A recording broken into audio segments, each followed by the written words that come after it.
L'auteur de la lettre aux Philippiens 4, 4 à 7, après avoir exhorté ses lecteurs à se réjouir toujours dans le Seigneur, ajoute encore cette autre recommandation: ne vous inquiétez de rien.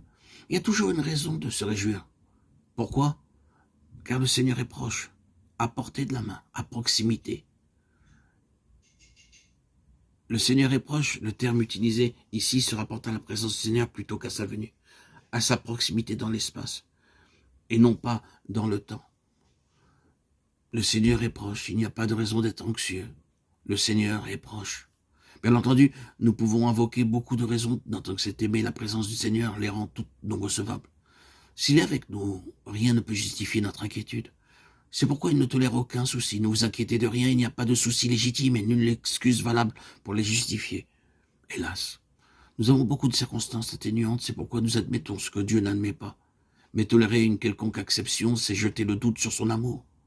Le Seigneur est proche, ce doit être notre réponse à l'encontre de toute inquiétude dans nos pensées. Si nous poursuivons la lecture, nous lisons: mais en toute chose par la prière et la supplication avec des actions de grâce, faites connaître à Dieu vos demandes. Remarquons l'introduction de cette exhortation par ce petit mot « mais ». Nous savons que Dieu ne nous permet pas d'avoir des soucis. Maintenant, nous pouvons voir comment nous pouvons être préservés de succomber à la tentation qui consiste à porter des fardeaux injustifiés. Il y a un triple aspect à cette question. Par la prière, la supplication et des actions de grâce, faisons connaître à Dieu nos demandes. C'est-à-dire, disons-lui simplement nos besoins, demandons des choses précises pour des besoins précis et finalement, parachevons le tout par des actions de grâce.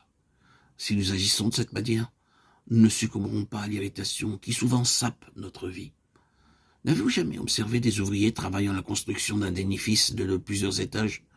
Lorsqu'ils sont sur l'échafaudage à 3 différents niveaux et qu'ils se lancent des briques d'un étage à l'autre jusqu'au sommet, le travail avance tant que les briques sont transmises d'un étage à l'autre. Que se passerait-il si l'ouvrier se trouvant à l'étage du milieu ne passait pas ses briques à l'étage supérieur? Ou bien si celui du dernier étage refusait de les recevoir? L'ouvrier de l'étage inférieur croulerait sous le fardeau. Cela se produit aussi pour nous continuellement, mais dans un autre domaine. Quand survient la première difficulté, nous ne la transmettons pas à un niveau plus élevé. Alors rapidement, nous sommes oppressés, l'inquiétude nous assiège. Survient alors un autre problème, puis un troisième, et peu à peu, nous succombons en pliant sous le fardeau. Dès qu'une cause d'anxiété nous assaille, nous devons immédiatement la faire passer au niveau plus élevé. Nous devons apprendre à suivre les instructions que le Seigneur nous donne pour nous affranchir du fardeau des soucis. En toutes choses, nous est-il dit, les grandes choses aussi bien que les petites choses, les petites comme les grandes, par la prière et la supplication, avec des actions de grâce, faites connaître à Dieu vos besoins. Il est possible d'être constamment joyeux à condition de suivre les indications du Seigneur.